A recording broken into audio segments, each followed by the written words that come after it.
So anybody who knows me knows that I hold a true appreciation for fearless, trailblazing women.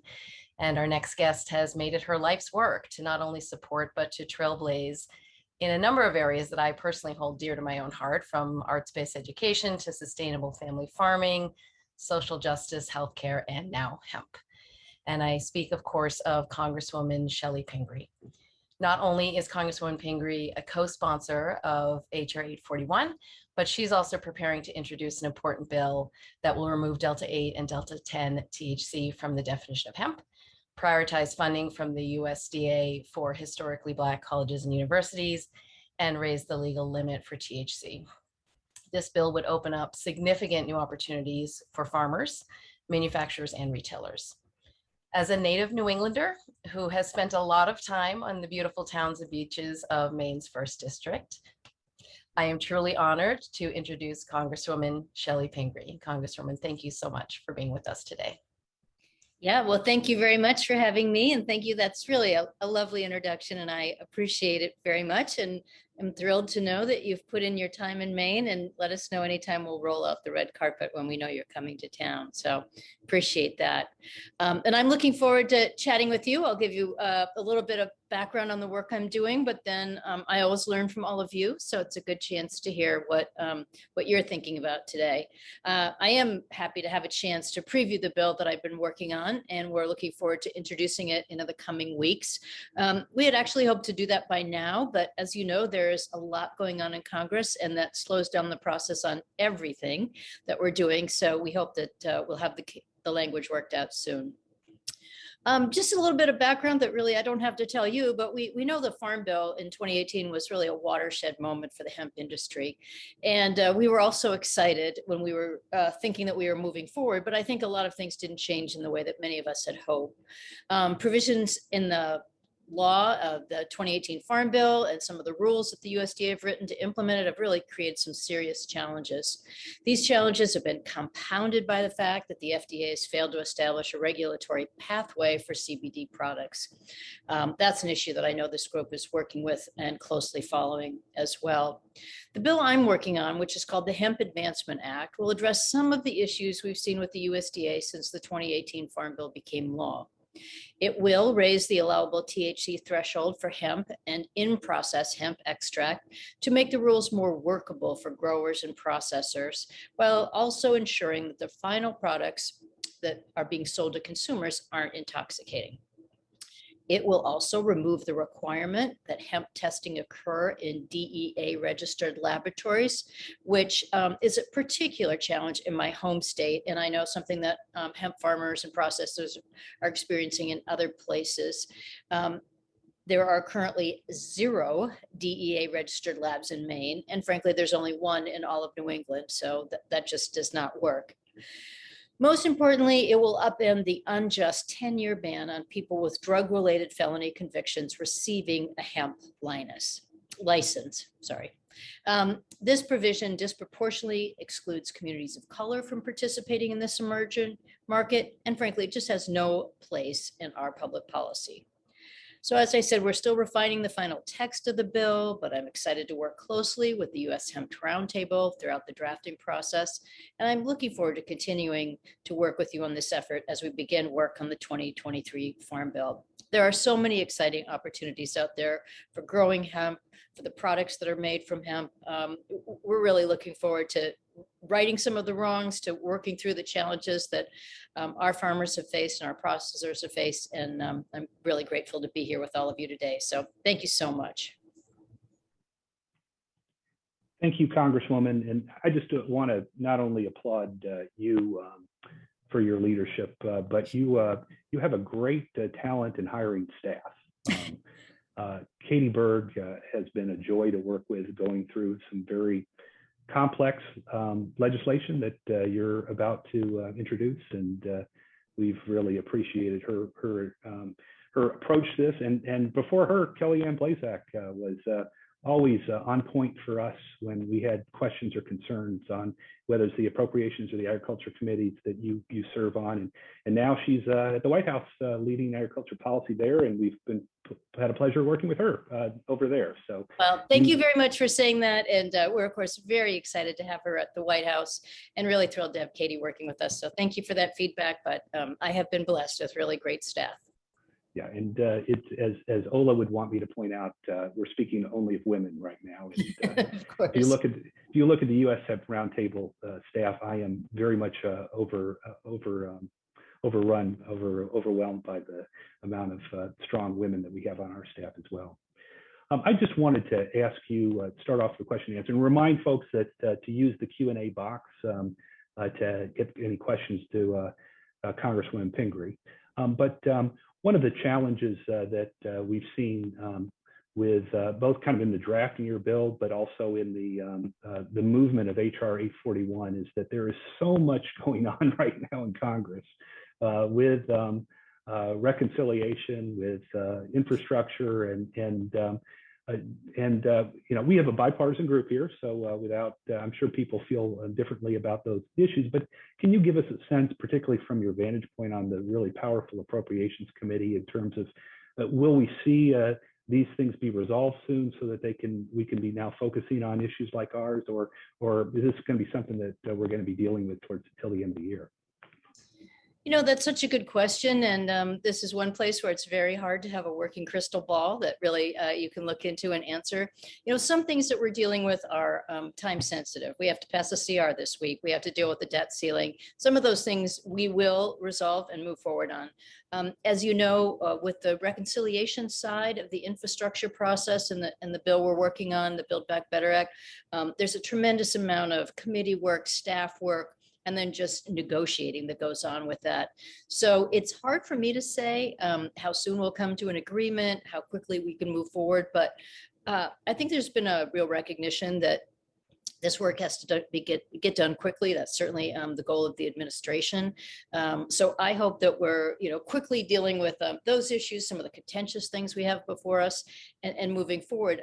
One of the reasons that is particularly important to get both of these packages that deal with infrastructure funding passed is it creates a tremendous amount of funding that will support a lot of the work from my vantage point that we're doing at the USDA and that we hope to support. So my goal is to get some of these things moving, to have sufficient resources, sufficient staffing to do all of the things that are on the current administration's agenda and this Congress's agenda. And I hope that will free up some of the time to work on issues like this. I mean, as you mentioned, I sort of look fondly back at the time when dealing with hemp was like one of the big issues on our plate and something we thought, oh, great, we've cracked this in the Farm Bill. We're going to see lots of opportunities out there and move forward. And I guess as often happens with congressional legislation, when you're dealing with a relatively new area, there are just so many hitches and things we have to go back and fix and deal with. I can imagine how frustrating that is for all of your members, because you just think, why can't we just move forward? But, this is as you mentioned, this is a bipartisan issue. It's not as if we're, struggling with a, political fix. Some of it's administrative, some of it's, in these details, some of it's really dealing with legacy issues, old public policy, how drugs are regulated in a sense, and some of that spilled over into hemp, unfortunately. I don't know if that was a good answer, but that's we're certainly dedicated to it. And as you know, we've been looking for every opportunity, whether it's in the appropriations language, just to kind of hold our own out there to make sure that everything doesn't fall apart. Certainly the next Farm Bill, which I think will come up on us fairly quickly.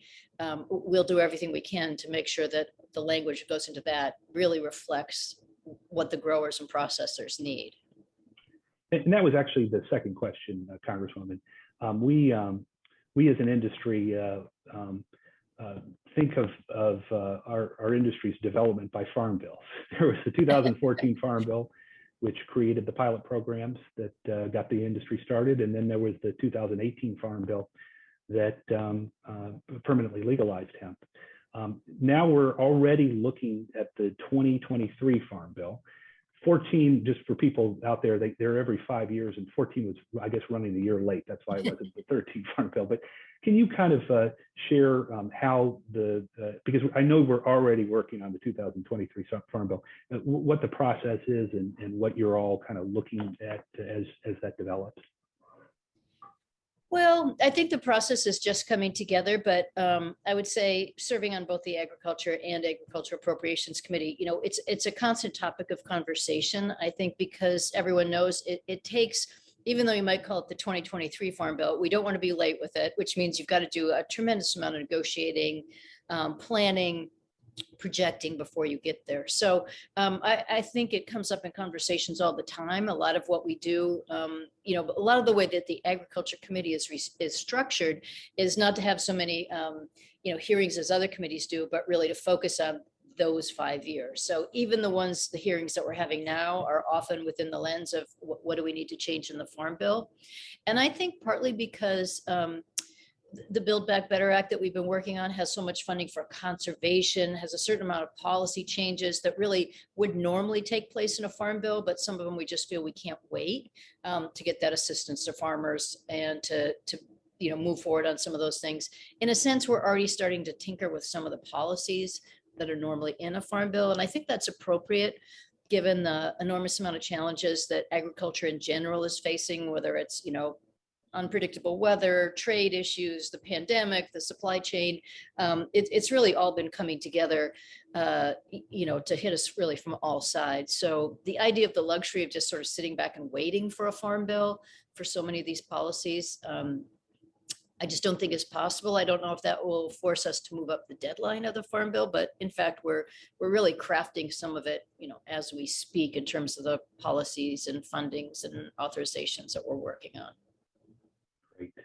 So one of I know we shared this with Katie, and she may have shared with you as well, but one of the chief missions of the U.S. Hemp Roundtable is to promote justice and equity, that the greater cannabis industry, but also the hemp's history is quite clouded with unfortunate bigotry and treatment of people of color, farmers of color, and we are trying to bend over backwards to promote a more just and equitable industry. And part of that, of course, is your comments earlier to get rid of the felon ban on licenses. Disproportionate number of people of color have been charged with felonies for marijuana in the past. What else do you see coming out of whether it's the reconciliation package you mentioned or other efforts on the 2023 Farm Bill? Do you see addressing this issue of lifting up farmers of color and minority-owned businesses to promote a more just industry? Yeah, thanks for that question and for mentioning that. And I think it kind of addresses two different topics, which are very much related. Certainly on the side of racial justice and equity, I would say the current chair of the Ag Committee, Mr. Scott of Georgia, has really made it a high priority, whether it's dealing with, some of the loans and challenges that farmers had over time, getting capital assistance, technical assistance, equity. I mean, he's really taken a lens looking at the USDA through a very different lens. I think Secretary Vilsack, who's also, formed some internal committees on racial equity, is really thinking about what are the past practices at the USDA and what are the past policies that have really disproportionately affect communities of color. And when you see some of the numbers, I don't have them in front of me, but particularly in terms of the South, but the loss of farm ownership in the Black and socially disadvantaged communities in the South, it's just shocking how much, over the last 50 years that those opportunities have been lost. And I think building them back is critically important. And it ties into what you mentioned about the really our antiquated drug laws. As you mentioned that, I mean, I was personally shocked when I first realized that there was a prohibition on someone with a felony drug charge We have so many states like ours in Maine where substances like marijuana have long been, legalized. We had medical marijuana before we had marijuana. So to the citizens of our state, most of them are thinking, they're scratching their heads. They're saying like, the United States still has these drug laws that's still classified as a class 1 substance. There's just a lot of things that come up for people, and they're almost, shocked that we're still dealing with these issues. But as you know, Congress often follows public opinion. We often, at a federal level, follow the activity of the states. So I think there's going to be a lot of recognition of this. And I think the next Farm Bill is a place for us to really scrub some of those issues out. Unfortunately, we deal with some of the prohibitions that happen through the DEA and federal laws as well. But we have to make sure that we disconnect that, particularly from hemp, where I think there's just been, a tremendous misunderstanding about the properties, the economic opportunities that we're missing here, and the communities that are missing out on having the chance to grow hemp and process hemp. We got a question from one of our vice presidents, Steve Smith of Pet Relief and out of Colorado. First of all, I'll introduce this by saying that not only have you been a stalwart in co-sponsoring every bill that we support, but you also wrote a very powerful letter with Congressman Jamie Comer that was signed by several dozen of your colleagues to the FDA, talking about how important it was to regulate CBD. He wants to bring to your attention that the National Association of Boards of Pharmacy, NABP, has forced multiple large, well-respected national retailers to drop CBD products because they claim the FDA considers CBD to be illegal. They've in fact threatened the retailers, with delisting them as approved pharmacies from any online listings and searches. So by default, the most educated and safest place to gain information on CBD products are being locked out of the conversation, leaving the education and product quality analysis to the local convenience store or vape shop. Is there anything that our friends in Congress can do while HR 841 goes through the legislative process to help support on issues like this? Well, as you mentioned, I think we've been pushing with the FDA to put some sensibility here, and I'm not sure I personally knew about the pharmacies dropping CBD products, but I do think the FDA, even if it's unwittingly, has created this crisis themselves in a sense by not, being more definite about these products and allowed in a sense for the Wild West out there and not making it possible. And certainly if you are unable to buy CBD products through the pharmacy, which, as you mentioned, is the one place people trust, I think trust more than many of the other places they might acquire a CBD product and not know if it's going to have the properties that they expect. We've just had this in chaos and a jumble for way too long. So certainly that is one of our goals to get some sensibility here, to align some of the conflicting views around this and just try to make it possible so that people can purchase a product they can trust and and really feel confident about the value of it. Terrific. Joy Beckerman from Zalise, one of the longtime 3 decades activists in the space, I think wants to applaud you but to make a point on something you said earlier, which is your bill would increase the Delta 9 THC limit in the field, but still ensure that products that are sold would be non-intoxicating. And this is something that's very important for the US Hemp Roundtable. We are very troubled by the proliferation of products that are being marketed as hemp, but in fact have very high levels of either Delta 8 THC or Delta 10 THC and being sold in vape stores to kids. We want to make sure that federal law catches up with that loophole and make sure that those products are fine to be sold in adult use cannabis places where that's a different avenue, but that hemp should be limited to the non-intoxicating level. I wanted to see if you had any thoughts about that.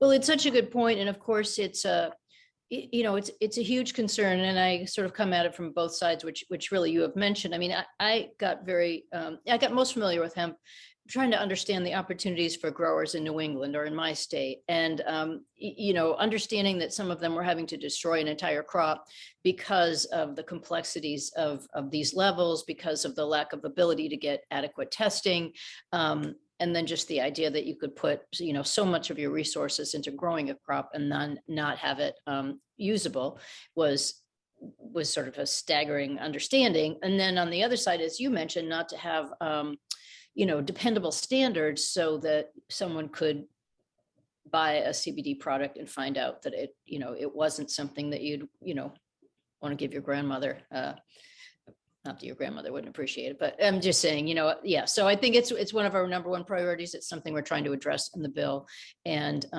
bring those conflicting challenges into a reasonable solution.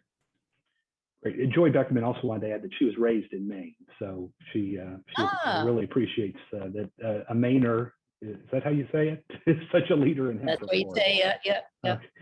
So the next question is That's from great. Mark Montgomery. He's in Nashville at Nusachi, and he wants to first of all thank you for your support of the industry. But ask you, we've been talking about all the different uses of the cannabis plant, and he asked, shouldn't we just regulate the whole plant based on the uses, that industrial side, grain, seed, and fiber, wellness, CBD and cannabinoids, and psychoactive marijuana, rather than just trying to bifurcate this as we have today? I think it's an excellent point. I'm not sure I've really thought about how that framework would work. But it makes so much sense because it would, in a sense, provide, kind of a filter or an opportunity to see the plant as something with many different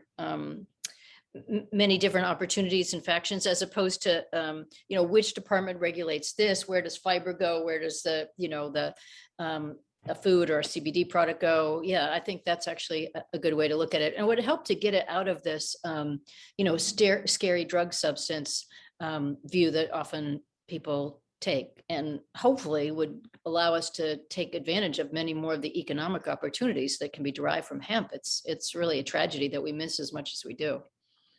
Yeah, and we're an organization that we don't have a position on legalizing marijuana because we are hemp and we want to distinguish that, but are curious in terms of your thoughts on that bigger issue.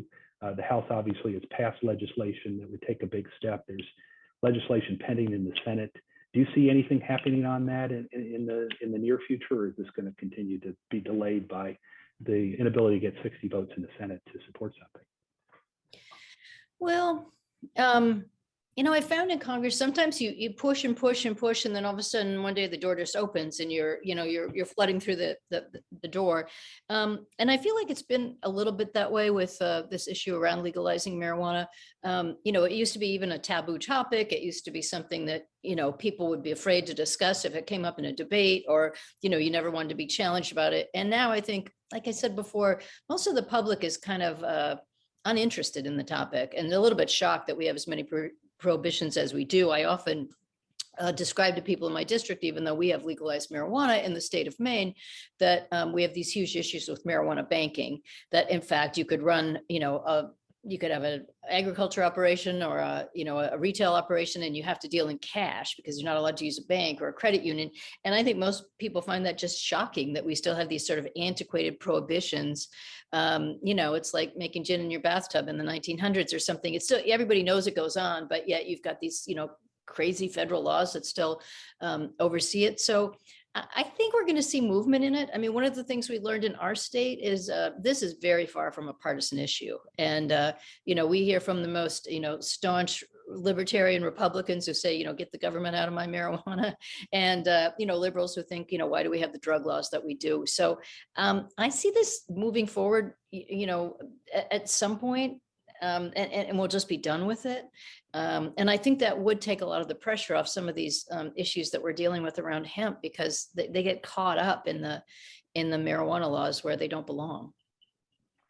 Well, we've actually gone over our allotted time, so thank you for lending us even more time than you promised to us. But more importantly, thank you for the years of support of the industry, and we are really, really excited to get behind your new bill, and we'll be pushing really hard to see it move through the various committees onto the floor and hopefully on the president's desk sometime. So thank you so Congresswoman much Pingree, for having me. I appreciate it. we really appreciate you. All right. Well, take care. Look forward to working with you more on these issues.